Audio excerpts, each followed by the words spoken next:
Yeah, thank you for coming here, everybody. Shirley and I are just talking stories about canned foods. I don't know what got us on that track, but we're always talking about food and having fun. Old-fashioned canned foods.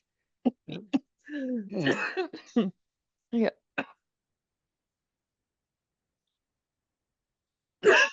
Excuse me. Got too Sardines excited. was a favorite. Uh, as I got older, and my brother was home from service, and started giving different kinds of sardines, and I thought, oh, I wouldn't like that, but it was good. Mm, Yeah, I enjoyed it. I do like sardines, especially when they're canned in oil. Yeah, yeah. I should eat the sardines real fast, and um, so I could dip my crackers in the oil. Yeah, that sounds good. Yeah, yeah. When I found out later, there's no fish called sardines. It's the size of the fish when they can it. What fish does that come from? Uh, I thought it was Norwegian or Swedish. Oh, I don't know. because anchovies, is it the same thing? I don't think so. I don't know much about anchovies.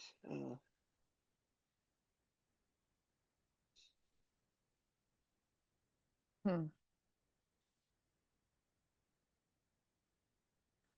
I'm just quickly looking on the internet and it says they're small oily fish from the herring family.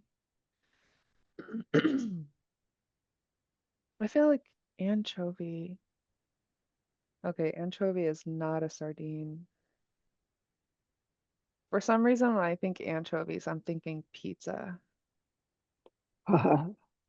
Yeah. Yeah, I heard the word before, but I don't think I know what it is. hmm Well, anyway, welcome in everybody. I see people are still making their way in, so happy lunch break and happy last day of class. It's Thursday, December 11th today, and this is our last class for the semester. I put our teaching slides in the chat, so please open those up and take a look. There's some links that I would like you to study during our break. And we're still waiting to hear back for sure if this class is going to happen in the spring. So stay tuned. I'm sure Clinkett and Haida will make an announcement if it gets approved. But in the meantime, let's enjoy our last class together. It's been a joy for Shirley and I to teach you guys. Um, I feel proud of you all.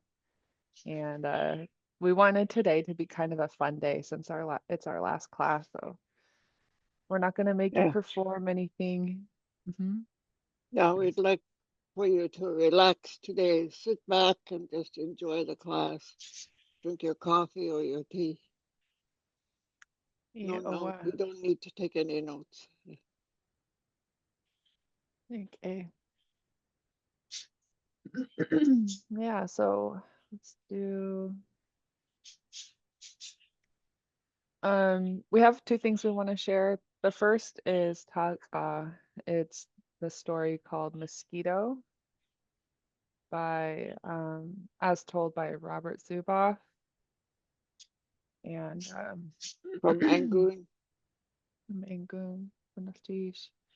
And his Tlingit name was Shah Dog. And I took some notes when Shirley and I were talking about this story, and they were sometimes stories are told to taught correct behavior, This story talk is more of an entertaining story. Shirley shared that her main interest in this story is the fact that people knew about cannibals in that time.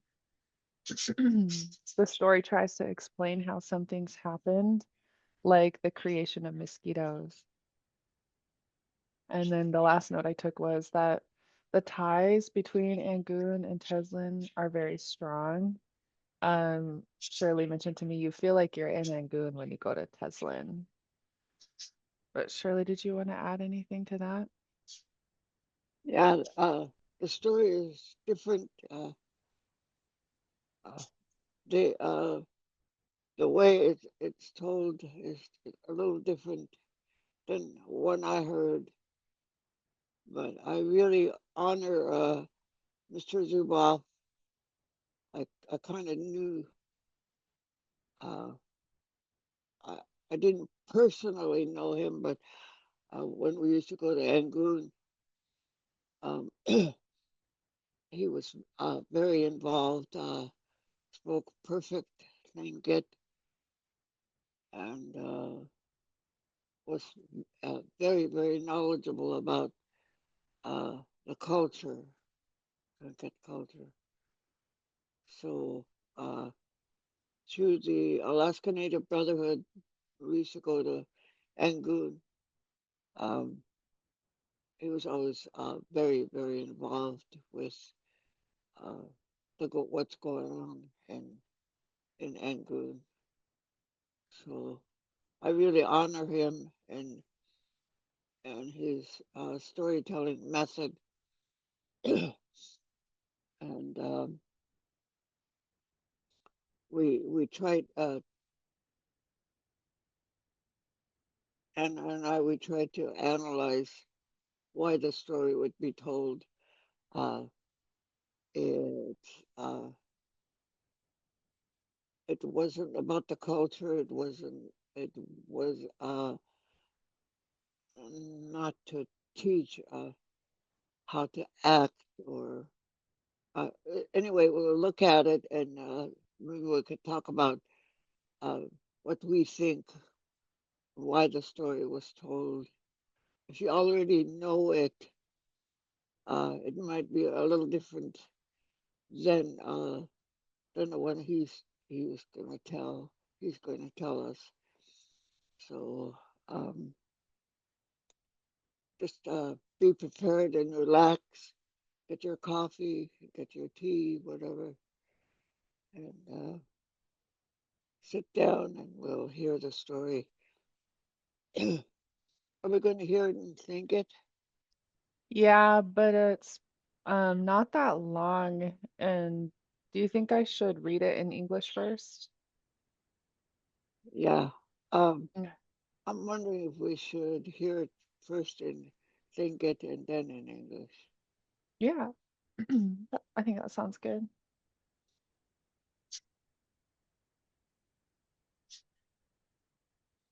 Okay. So I'm gonna start the audio and I put the links in the slides for you guys so that you can study them over the break. But I'll drop this link in the chat as well. And that way you have access to it. You know where we're getting this from.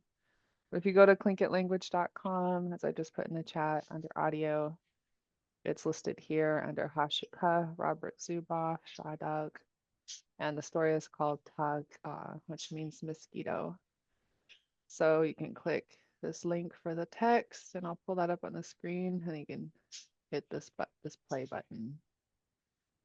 But here I go. I'll do a quick sound check. I'm gonna hit play and then mute my mic and just make sure that you guys can still hear it when I do that.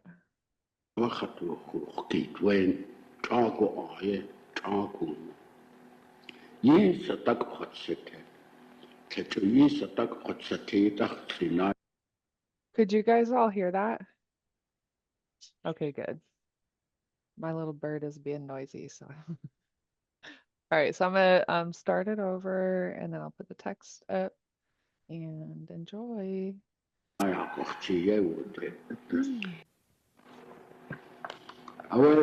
Weg ja, project guide you the saken, ik dat wat nog een speel. Oude, je gaat door saken getraind schatan.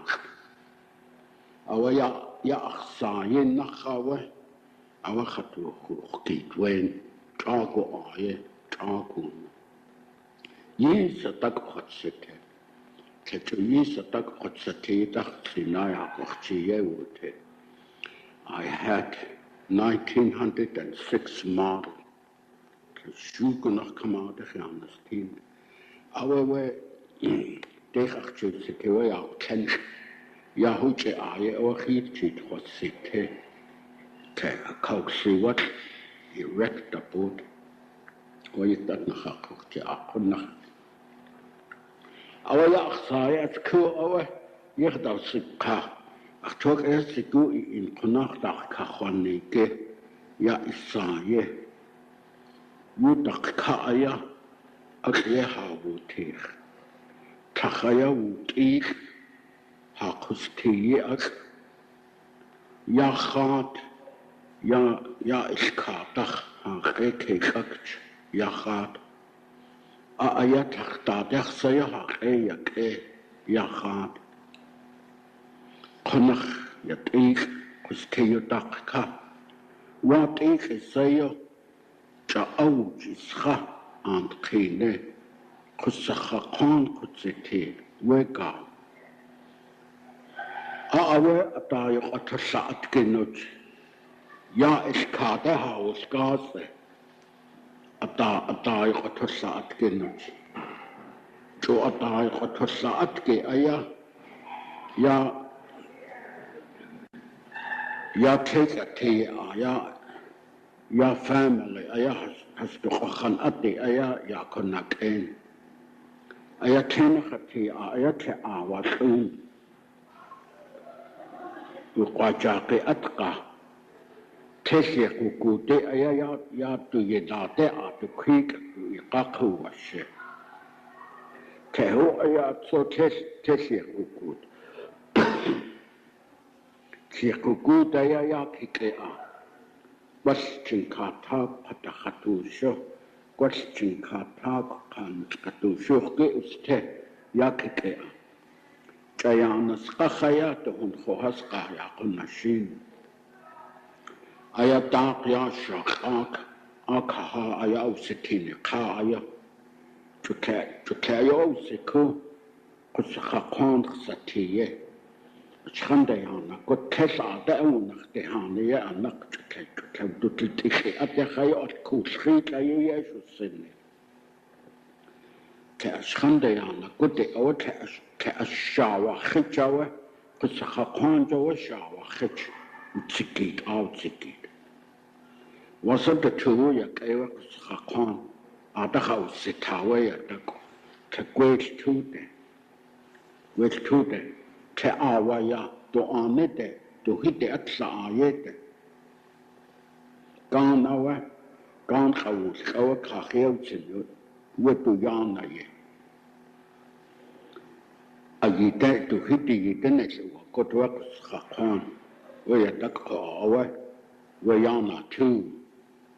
أوكو أقوى تو تختي وقوده أسكوزات يا تكسان خات أجداد تسي أخويانا. أتو تختي قوده تجخنوه سخقان خوصه. يختي وهن كانخ تتكانخ خيانس إنتي نوى أشاوى خج أشاوى خج يقا خسكو يخوى جاقيا قسخقان هنيكتين قوى يخط السنة أخن خوها سيتخنخ وجاق واسكت سجق سنة كتر سنيكتين قنيتخا يكأشكت تجيد أخوان كيك سكانه أي خوي شو تتاعك كأكتا وخطر كان كتا وخطر وقص خقان كتسكت آيتي أو كتسكت أنكختو تشتر واسكت سكت سنة قص خقان كتك ai ta sa ta an khak thu ta shat khe awa u si u we kus kha kwang thik te awa u si u khawai khu ni awa tha ka khu se the a jawa tha ka khu tha khe to ke khu je ya khawa yo sin kus kha kwang khawa se te ye sa su awu tak ko ko awa to si ko ya kha she ya kha khu ke kha u je se ye awa wu te ke an khao ya sin ke ane au se ye khona khao se khan aya sin ke ane kha ate cha aya cha ya sin ke ane kha cha ya sin ke ane cha ya se ye ya tha kha a cha ya ye ata khasni khut se te aya ha te ye aya taslan ya aten to one ya terrible cross you do sa ya ko to ate anakhna ate ye akhan kaya ye do sa taslan aya shiyatehen ha shiyatehen ak chaye so aye ha ya he ha khena khi os khasse ak ye ayan qatan ya itat ya atyat khatin khap khasni kha khena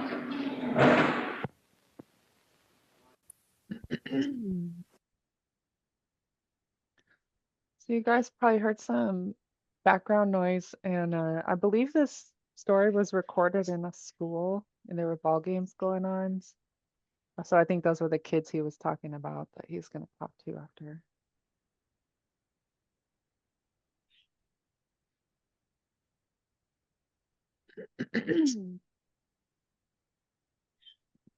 Shirley, you think I should read it in English, or should we have a discussion first?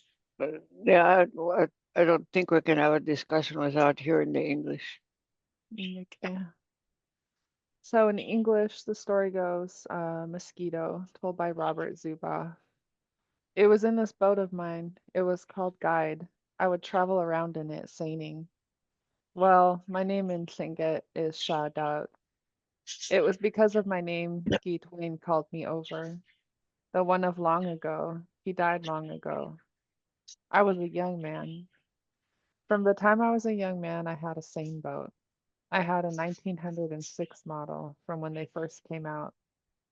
I had two of these big boats.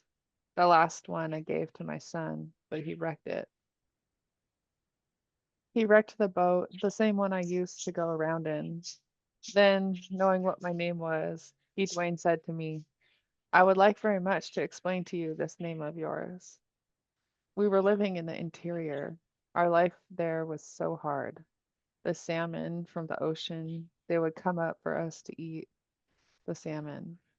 And these, how good they tasted to us. It was very hard to live in the interior. It was so hard the people ate each other. There were cannibals at that time. That was what we would tell about when we migrated to the coast, what we would tell about, what we would still tell about. There was this one family whose food was getting scarce.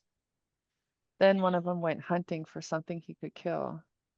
When he didn't come back down, his younger brother went to search for him. Then he didn't come back down either. When he didn't come back down, the youngest one, maybe he was 17 years old, maybe 18 years old, the youngest, was crying as he kept on searching for his older brothers.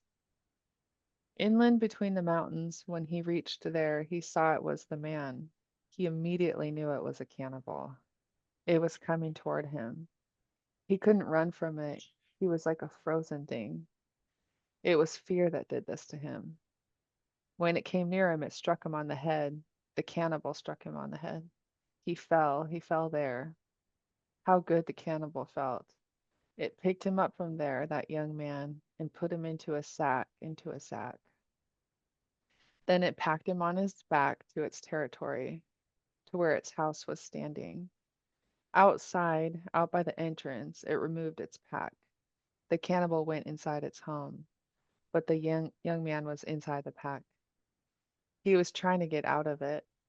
He broke those ties, small strings of spruce roots tying the pack. When he came out, he got the cannibal's club. He waited where it was going to come out. As it stuck its head out, he struck it. He struck it again. He struck it again. He struck it again. He said, I know I killed this cannibal, but it did a painful thing to me. It killed two of my older brothers. What more can I do to it? What more can I do to make it feel more pain? Maybe it will be better if I build a fire under him and burn him up. So just like that, when he built a fire, he pulled him into it. He pulled the cannibal into the fire. When only the ashes were left, when he couldn't make up his mind, he thought, what more can I do to the cannibal's ashes? And while he couldn't make up his mind, he blew on it. He blew onto the cannibal's ashes. They went into the air. They became mosquitoes. That's why mosquitoes, when they bite someone, hurt you bad. They're still the cannibal, even today. When it can't do this, it tries to take all the blood from a person. That's what happened. The Lord above created this world. He loved us very much, us in this world. Mosquitoes were created by the world. That is why there is a story about it when we were living in Teslin. It's beside the big lake. The place is called Caribou Cross, the place where animals cross. Right near it is called Teslin. There are many people there. We are many. We are still there. They speak our language. And this is how I'll end it. And now I will tell stories to the children in English.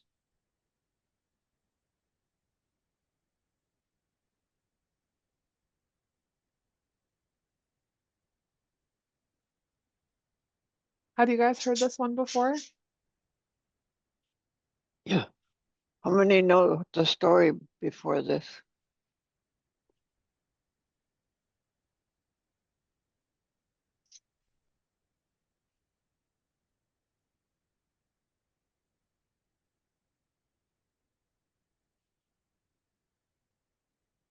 Sounds like none of us.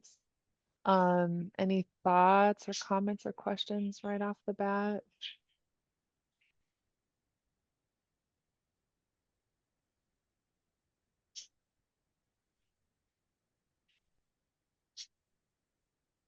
Were you guys able to follow along, reading and sync it while we listen to Shaw Dog?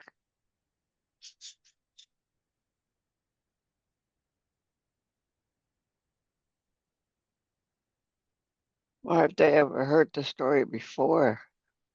Mm. Maybe a different version or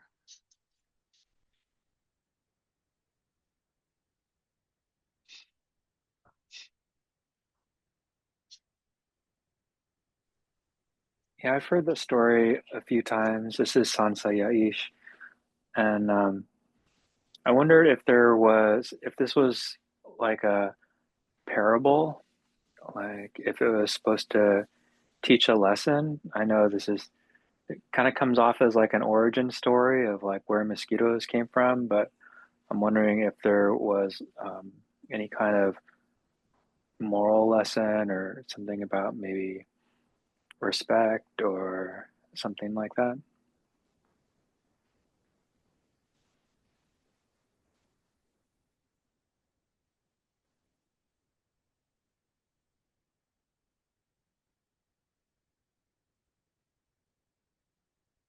we talked about this when we were planning and uh, and looking at the story, um, it didn't seem like it was uh, teaching a lesson, but it was more like an origin story where the mosquitoes came from and how they happened to be around us. And it's kind of interesting in the first place. Angoon gives the credit of the story to Teslin, which is Canadian, and the people in Teslin, um, I think, were pretty closely related to Angoon, the people in Angoon. Uh, Teslin and Lingit is Pastain. Big thread, Pastain. So if you have heard the story before and you talked about the origin, you can share it with us because it's quite a interesting story. Uh, I took it mainly to um, tell about the origin of mosquitoes.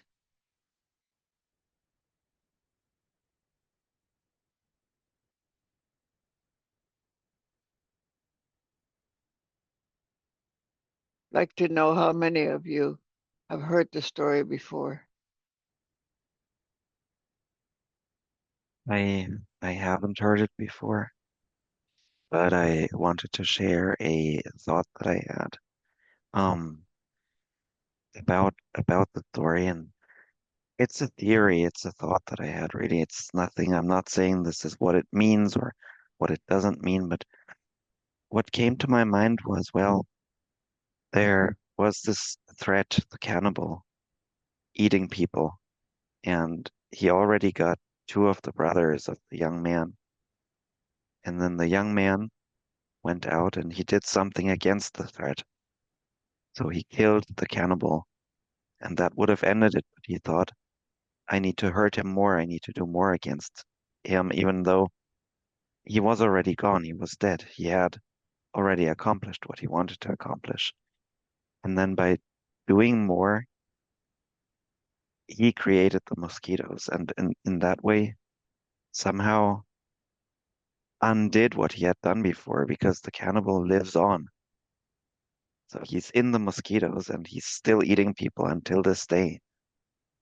So maybe overdoing it did the wrong thing in the end.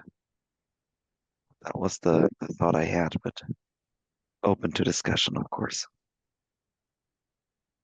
Yeah, we both thought it was interesting that the cannibal was called Kwan, which means not just one person. The way I heard the story, I thought it was only one individual that became a cannibal. But in this story, it's called Kwan, which means it's a group of people that became cannibals. um, the mosquito, I took it to mean to tell about the origin of mosquitoes and whether uh, the cannibal, if there were cannibals at that time, I don't know. I don't think I've ever heard other than this story.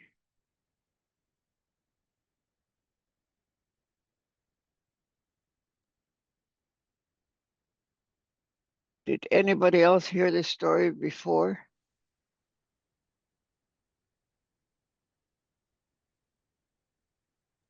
Just in another class. What was the word for Wasaduasak, cannibal, Klingit Kana? Um, Kosach, Kosachakwan.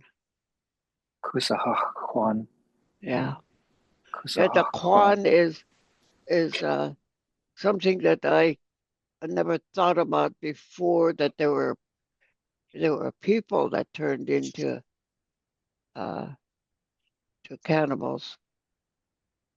Um, I always thought the story when I heard it that there was only one individual that was a cannibal. No, But it's a in this Kwan. story, there's more. Hmm. Gosh, geez. mm.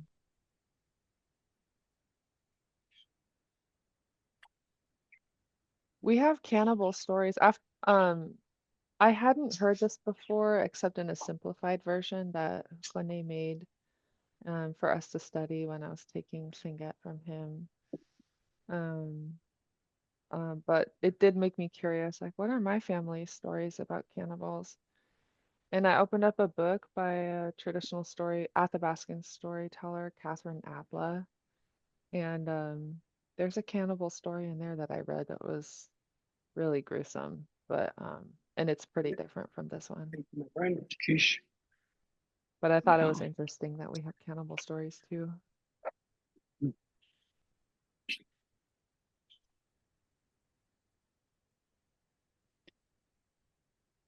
Were there any other words that popped out to you guys that either you recognized or you wanted to know more about?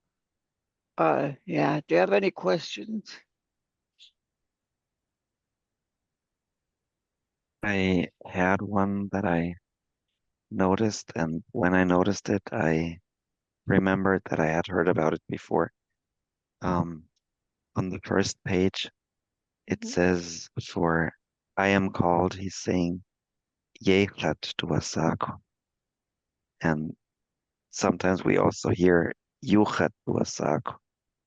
Mm. And the explanation I was given for that is that um, I have to get it right. So Yuchat Tuasaku is when the name precedes it immediately, and Yechat is when it doesn't. But I'm happy to be corrected. I'm not so sure anymore. Ah, that's interesting.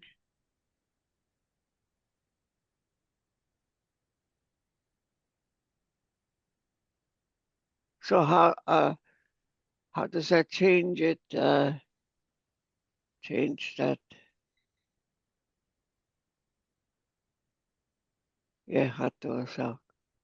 Yuchat Yuchat Tuasaku. Yechat Tuasaku.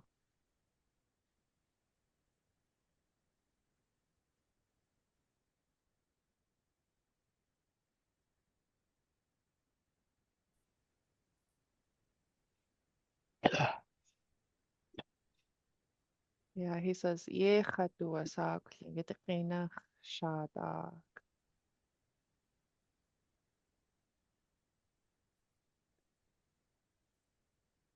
Maybe it's just the Canadian Klunkets. I don't know. Mm. That's a good point to bring up. Mm. Robert Zuboff's grandson, Alan, just joined us. Welcome in, Alan. You're muted, so if you're talking, we can't hear you, but we're studying, we're listening to your grandpa.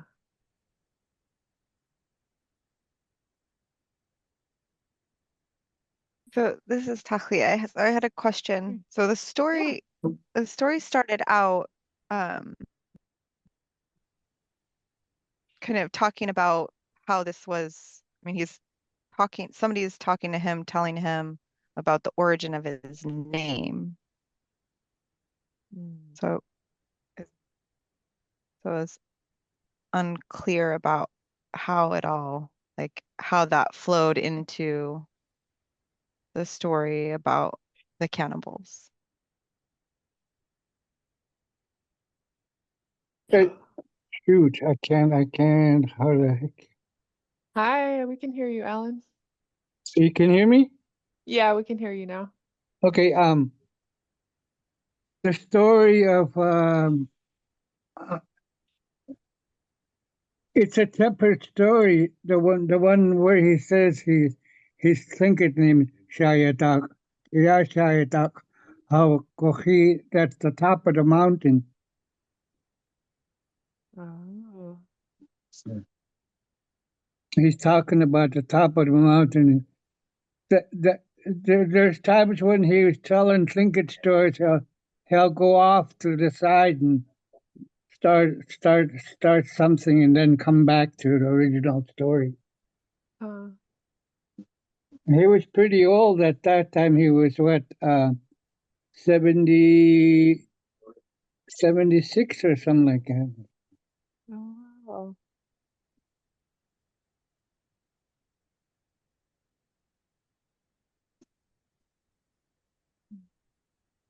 Enough cheese.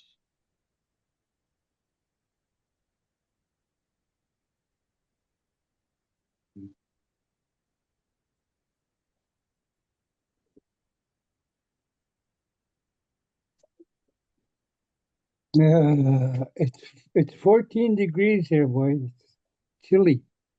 In Angoon? Yeah, pretty Burr. pretty Burr. cushy out. Pretty cushy out. All right. Panakkusiat. Oh, Yeah.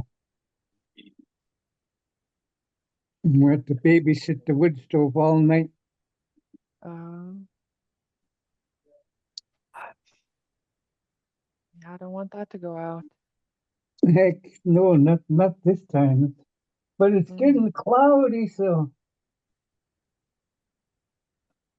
it's supposed to snow tonight, which means that the temperature will come up to around 34 degrees, which will be good.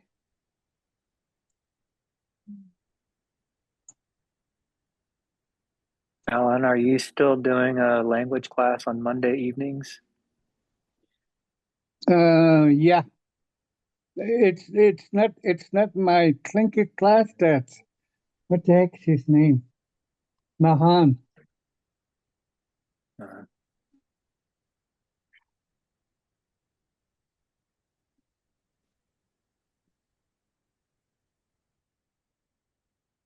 Is it teaching language uh, just or just talking in Tlingit to keep it alive? No, What is it? I tell the stories of the culture because the culture and the Tlingit language has to go together. Otherwise, makes no sense teaching Tlingit. Yeah, that's right. Yeah, so Yeah, you got to tell the stories along yeah, with the Tlingit language and all other things that pertain to our culture, how it operates. Okay, I couldn't come to that last class because the Kagwantan want to have a party, and we haven't had a party in December in such a long time. So, and I was the only one left behind. I'm the only Raven here, so everybody went to town. So I had to meet with them anyway, and I think they might go ahead with the party, Mm. which is supposed to be the 14th, I think. But Mm. that's and we haven't had a ferry, so I don't know how this is all going to fall out. Mm. Oh, The ferry canceled out the whole week already because it's too rough. They can't come out of Juneau. Too doggone rough for them. The wind's coming down Lynn Canal. Those waves, by the time they hit the end of Lynn Canal by Point Adolphus, those waves are huge.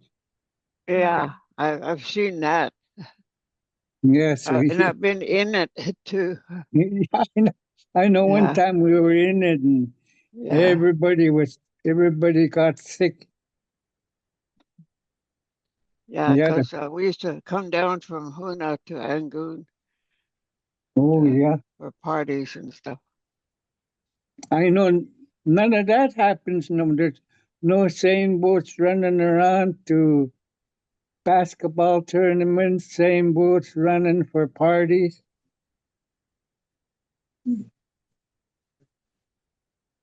It's too easy just to jump on a plane and fly there. Yeah, Mm. I took the ferry once from Juneau to Angoon to visit Albert Kukesh when he was my work mentor. That was fun. It was calm then, though. It took a nice calm ferry ride. Yeah, it can be very calm, but Chatham Straits can be very vicious at Mm. times. Mm. I appreciate. uh, Oh, go ahead. Kukesh is Kukesh is what a Tlingit word made into English, and I was what Yeah, is it? it's actually cookies. Cookies, yeah. Cookies, yeah. Mm.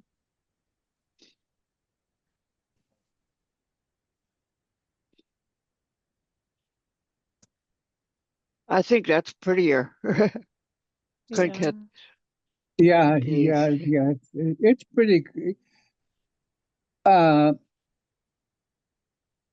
the old man Matthew Kukashi, he's the one told me, sat me down and said, "Hey, the Kukash isn't the right way to say it. This is how you say it. Kukash. It's think it."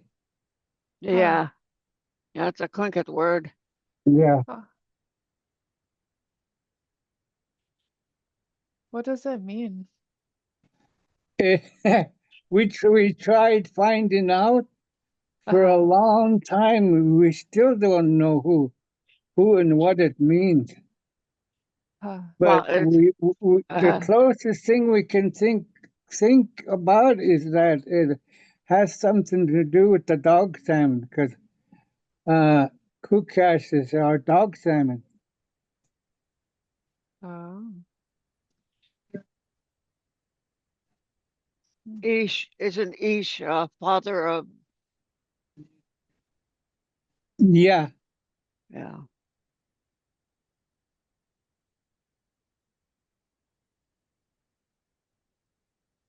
Mm. Okay. Oh. Hmm.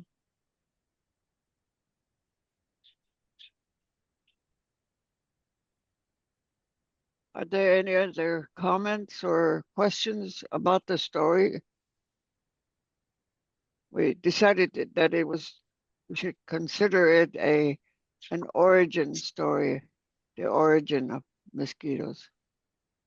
or or you're talking about the story of the cannibal fly. Yeah. Yeah. Yeah, we grew up hearing those stories. He used to be able to walk into the school, walk into the class, and as soon as he'd walk into the class, the teacher would say, "Okay, everybody, put away your books." And my grandfather, would get in front of the class and tell everybody about Tlingit stories. Anything pertaining to Tlingit, he tells all the stories.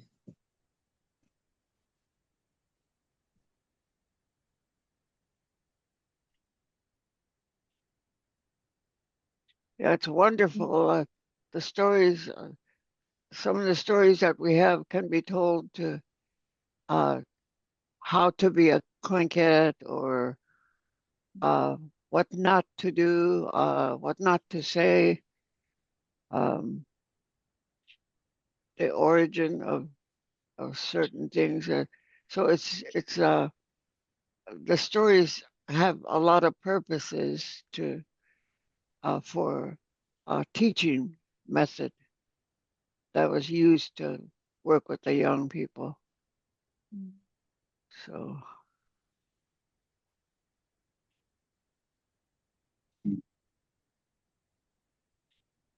Yeah, I was looking on the Alaska Native Language Archives yesterday afternoon, and I opened up one recording by Robert Zuboff, and the title of the file was just called Stories, and it was, I think the recording was 45 minutes long. It seems like he knew a lot of stories.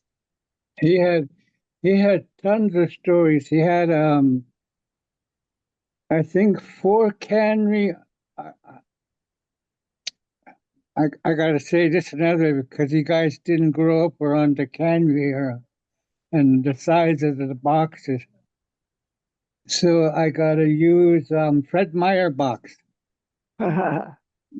You know the size of the Fred Meyer box, and he had about 4 or 5 of those boxes full of reel-to-reel tapes with stories. Mm. I Wow. mean, they were plumb full.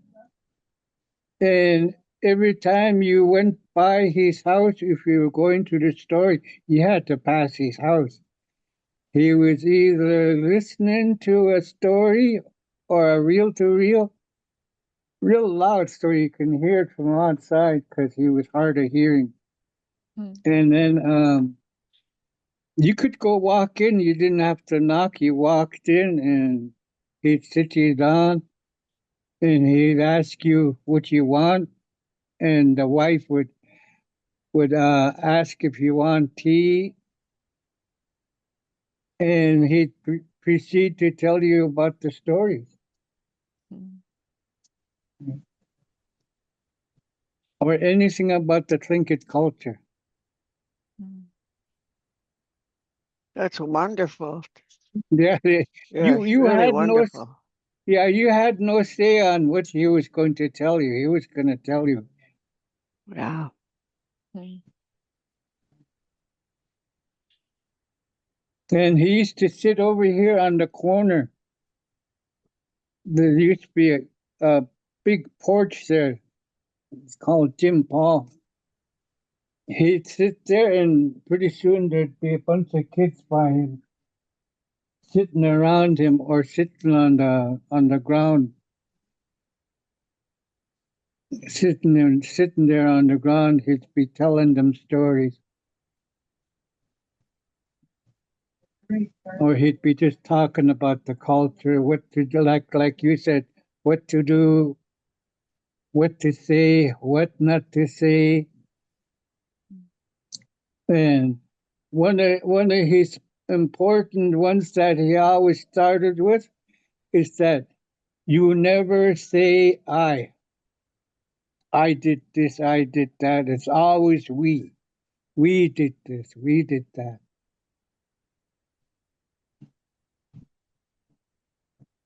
Well, no, it was wonderful. Those stories that were used for teaching, um, and to make a point so that you remember it really easy. And you think you got to watch out because of what happened to somebody that did the same thing. So it was a teaching method that was so great for all of us as kids. Mm. Yeah, yeah, yeah, it was good. I remember one time he was telling us if you ever get stuck on the mountain, and he told us what plants to eat, even in the winter. He said you can eat these plants up there. Mm. The one that really messed with me was the ground berry leaves. They freeze up on the mountain. You dig down and you find those. He said they're still there. They're still there. They're green because they froze. Mm. And you eat the leaves, not the berries.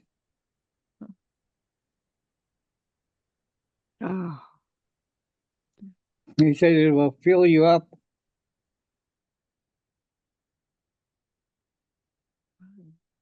yeah, my dad used to say, if you ever get uh, shipwrecked, there are certain foods you can eat raw from the beach. Used to upset my mom. She didn't think that we should talk about shipwrecks. It Oh, made her nervous. yeah. My dad used to say, "What you can eat raw, you can find them. Make sure you find clams that are really small, Mm. easy to eat. You could eat it raw." It's good stuff to know. We're at time, so for folks that have to go back to work, I just want to say thank you for coming to class and listening to this story with us. We hope we get to continue in January, but like I said, Clinkett and Haida will let you know. And Shirley and I are going to stay on and work on a couple things together. Alan, you're more than welcome to stay. Did he log off already? Oh, I think he lost internet. But yeah, buenas noches, Johan. Enjoy your Christmas and your New Year's, and have a healthy winter break. Can I share something before we go? This is our last class for carving as Yeah. well. Oh, And yeah. so just wanted to show you the finished paddle. Awesome. Yeah. This is it right here. Oh, there's a couple students that are painting, but this is what we got. This is mine here. This is the woodworm and the woodworm girl, and there's both ends of the woodworm there. And there's going to be an Oh, art show tomorrow. I don't know if you can see that okay. yeah, it looks But beautiful. yeah, there's a few other paddles here, a few other students. But yeah, this is what we've been working on, and it's been great to have this class. Yeah, Man, the those are looking woodworm good. story was really a great one. I remember that one. So, buenos cheese, Nilotoga, buenos cheese, Shakshaniki, Yeah. Okay. and see you all next year. Buenas noches. See you, class 18. Ah, nice work on your paddle.